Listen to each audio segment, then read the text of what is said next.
It is one of the most economical universities with strong accreditation and great faculty. Yeah, so my name's Gabrielle. I'm Miranda. So Miranda and Gabby will be giving us a university tour now.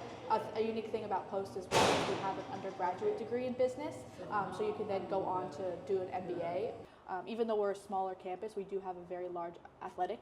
Make the financial burden as Less as possible. Exactly, yeah. Yeah, because what I find that my students in India, they are also very conscious in terms of, what is the amount that they have to spend. What would be the typical accommodation fee? Yeah, they're great programs. Yeah. There's a lot of, job availability in the market. It's growing as technology grows, so we're hoping to grow those programs also. If you are planning to study in the US, watch the video until the end and subscribe to the channel. So good morning everyone, here we are at the Post University and we're going to learn a little bit more about what this university has to offer. It's in Waterbury, slightly north of New Haven, about 40 minutes drive, that's about how long it took me to get here. And let's see what this university has to offer. They have a beautiful campus. Over here, there you can see is the library in the back, the Trorick Library. This is the Hess Hall where you have the information technology department and also infrastructural design. So guys, can you introduce yourself and... Yeah, so my name's Gabrielle. I work here in main campus admissions. So I enroll all of our domestic students here on campus from the US. Hi everyone, I'm Miranda. I work at the International Admission Office at Post University. Great, thanks. So Miranda and Gabby will be giving us a university tour now and we're going to know a little bit more about Post University. Yeah. Great, so this is Hess Hall. This is one of our academic buildings that we have here on campus. We do a lot of kind of general education courses here, some business, some legal studies courses as well. So our student class size is relatively small. We have about 10 to 15 students per class. Right, that's very unique about Post University, right? Small class sizes, more personal attention. Yep, so we do have one lecture hall on campus, which we may be able to see on the tour. It's not always used for courses. We don't really have classes that big. We usually have, like I said, around 10 to 15 students, which makes for a personal connection with the professor and the other students in the class, which a lot of our students really appreciate. What are you studying here? Yep, so I'm doing my master's here. At the same time I work here, I'm doing a master's in business administration. Great. So we take courses such as project management, finance, and hopefully go into the business world. A unique thing about Post as well is we have an undergraduate degree in business, so you can then go on to do an MBA also on campus here if you choose to stay. Yeah. Correct. Yep. Great, no, fantastic. Let's go, let's see more of Post. Awesome. So a lot of our courses here are mostly like communications, marketing, business. That's a lot of what Hess is used for. We don't really have any like science courses in here. We have a specific science building that we can see that has our labs and things like that. Yeah, typically students from India love a lot about, they want to go for STEM programs. Yeah, of course. They're looking for engineering programs. Mm-hmm. We also did just get a few new like program chairs and deans of our arts and sciences. And I had spoken to him and he said a focus of his hopefully would be to like, we're looking into building STEM programs and things like that. So that would be a great addition to our campus as well. And which are some of the existing STEM programs that you have here? Yeah, so we do have biology. Biology is one of our big ones here. We have a pre-health track that some of our students choose as well if they know that they want to go into the medical field, for example. So they may take courses as like anatomy and things like that. We also have a data science program, as well as a computer information systems program. So that's a lot of course, looking into like data analytics and things like that. And that's also could be followed by our other master's program in business intelligence and analytics. So I think those are very common and popular for the Indian students in data science, business analytics, and of course information systems. Yeah, they're great programs. There's a lot of job availability in the market. It's growing as technology grows, so we're hoping to grow those programs also. Is the library? Yep, so our library has a lot of resources for our students. We have a lot of students here on campus that use it, but it's also open to all of our online students. Yep, which also makes us unique in a way, so we serve a lot of different populations. So we have just under 1,000 students here on campus, and then we have another around 16,000 students studying online degrees all over the world. So one thing that we've noticed is that when you do have students like all over the country and all over the world, really, time zones are something that could be a little bit difficult. But you'll see in our library we have 24/7 tutoring available online for Okay. students everywhere, so they can log in online and Right. get tutoring, any time of day or night. So therefore, it's a very small, personalized campus for in-person learning. Yep. But yes, for online, it is at high scale, and Yeah. majority of the facilities would be available. Yeah, so Yeah. we make sure that our online students have just as much resources as our in-person Right. students do, which makes it easy for us to, serve a lot of different populations. So we have, won a few awards for best places for, veteran populations, Right. even like active duty, studying online. It makes it a lot easier for like working parents, things like that, that really can't fit class into their busy schedule. Right. They choose to do it online kind of at their own pace. Right. What are some of the best things about post universities that you would like prospective students to know? Yeah, I think that post university we have our little tagline, which is "Post makes it personal," Yeah. and I think we kind of live by that. So all of our students will get the resources and the support that they need. You're never going to feel like you're on your own. Over here in Torrance, where we have our advising center, our financial aid center, our admissions, you can go in and you can get help from all of our support staff here, and it kind of streamlines the process. You can meet with all of us at once. We're also here on campus even during the summer as well, so Okay. you're going to get that support all year round. And I think even with professors too, and our kind of our higher administration, our deans and our vice president, they eat in the same dining hall as you. They're Right. walking around campus, so So that's, and of course with the smaller class sizes, I think that's another part of making it very personalized Yep. for the students. And I mean, how do you see the students who are on campus? What kind of facilities are available to them, and what kind of infrastructure they have access to? yeah. So we have about 5 or 6 residence halls here on campus that they can live in. Yeah. We also offer parking for all of our students, as well as shuttles. If you don't have, your car on campus, or you can't use your car, we offer shuttles like downtown to different stores and stuff like that, to our athletic facilities, so you're able to kind of get around campus. Right. We have of course, our athletic programs, which we found that a lot of our international population really enjoy. Going to see our soccer games, our football games.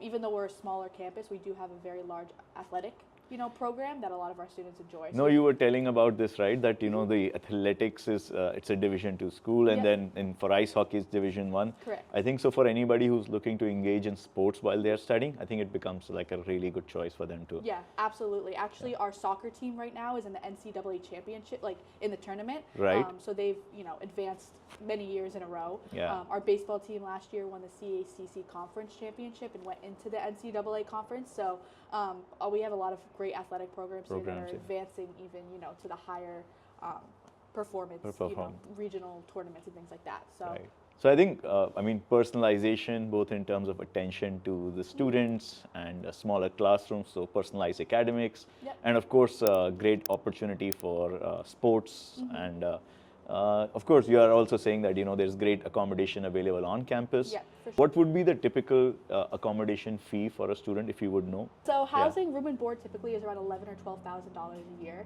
for 11, our students 12,000 to a stay year, here. yeah. So it's pretty competitive to most other colleges Right. in campus. As expenses and things like that rise, of course, other things rise as well. But we do have our financial aid team as well to kind of help our students.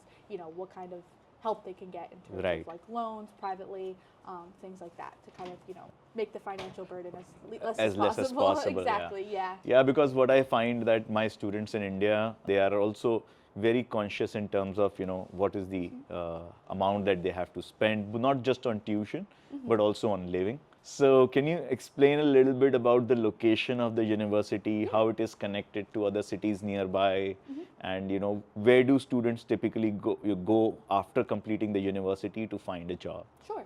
Yeah, so we're in Waterbury right now. However, Waterbury is a pretty large city. It's one of the biggest in Connecticut, but we're kind of in the quieter part of Waterbury, not really the city district of it. Right. We're on the Waterbury-Middlebury line, so we are kind of near residential areas as well. So it's quiet here on campus. You don't have a lot of like heavy traffic and things like that. But we are close to a lot of other major cities. So you're probably around a 2-hour car ride or train ride from New York City. Right. Not far from Boston at all. I go all the time. Right. So you do have those large, big cities that are known for their innovation and tech and things like that. Not too far. So what are the employment hubs nearby? So you mentioned Boston being one. I think you can find it here in Waterbury. And if not, we have other cities here such as Hartford, Bridgeport, New Haven, like you were saying. Yes, Hartford and Bridgeport, I forgot Yep. about them. Yes, So we yeah. do have a lot of major cities here in Connecticut, which we're going to see in one of our buildings. We also have our Career and Professional Development Center Brilliant. right here on campus. So we have a staff in there that hosts career fairs, for example. So we'll have businesses and companies from all over the New England tri-state area come and kind of network with students, which Right. gives them a lot of skills and is able to kind of get their name out there and see what they might be interested in. So we do host events like that. Our Career and Professional Development Center also has a lot of good connections within the area in terms of internship placement. They can also work on skills such as interviewing skills, resume building. So they kind of get our students ready for the outside world after Yeah. college in terms of finding a career path. Good. Upstairs we have our main library that has all of our books that we have in print. However, most of our textbooks are ebooks, so a lot of them are online. You'll get access to that when you have your account here at Post. When you enroll as a student, you'll have access to all of our databases, our e-textbooks, which are mostly online. So it makes it accessible for students that are studying from far away. They have access to all that same resources as well. Upstairs, we also have our tutoring center, which is our Center for Academic Success, Right. available for all of our students. So somebody, let's say, is let's say, weak in English. Would you also be supporting them in improving their language skills? Yeah, so I know that we do have English, courses here for our international students. I believe Miranda would know a little bit more about that. I've seen a few, students coming from other countries that have enrolled in those. So Right. it's definitely an option to think about. Maybe we can take a We peek. can I head don't- upstairs. I just don't know if there's students up there. Yeah. We have this open area here, so you can kind of film our Center for Academic Success. There's Yeah. nobody kind of sitting at these tables right here. So this is where our tutoring would take place. So you can make an appointment online, come in, sit with some of our tutors. They can help, in any kind of subject that you might need. Over here we have our provost. So that's another example of kind of our upper management kind of being right here on campus, accessible Right. for all of our students, easy to find. Yeah, sometimes it's just difficult in large universities to get to know people. Absolutely, and I say that even when I give my tours, in big companies, when you're working kind of in the lower, areas of companies, you have no idea who's running the company, Right. Who's at the top of the food chain, if Yeah. you will. Here you see all of our, upper management, our CEO, our vice president with the student body. So it's another way that we're kind of making that personal connection. Yep, which a lot of our students enjoy. No, that's great. And then we have the library in the back. Yep, so Yeah. students, there's tables back there, they can go and study. We do have, like I said, books in print. However, a lot of our resources are online. And as we heard, this university is got a lot to do with sports, and they spend a lot of time in working with sportsmen. Young sportsmen from all over the world come here and study, especially at undergraduate level. And their ice hockey team is supposedly very good. And they're overall a Division II school in US, which basically means they are considered as one of the top 100 schools in the US for their sports capabilities. She looks pretty good. Their team is called Eagles, and let's see what does their stadium look like. So that is the baseball field on this side, and that's in the back. They have the rugby practice area, and here they have the rugby ground. Yeah, so guys, the sun is setting, and we are done with Post University today. I came here specially because it is one of the most economical universities with strong accreditation and great faculty. A lot of good infrastructure. They have large number of students studying online, but they have a much smaller student population studying on campus. And in fact, only 10% of the students are international students right now. But that's what this university is trying to attract and get more international students. So they are very, very much focused. And we have already talked to the dean or the provost of the university and the program directors of multiple programs here in the business and finance side. So I hope you liked this video. And if you did, then do subscribe to the channel and share it with all your friends who might be looking to come to the US to study and looking for a low budget school, and then Post University could be a good choice for you.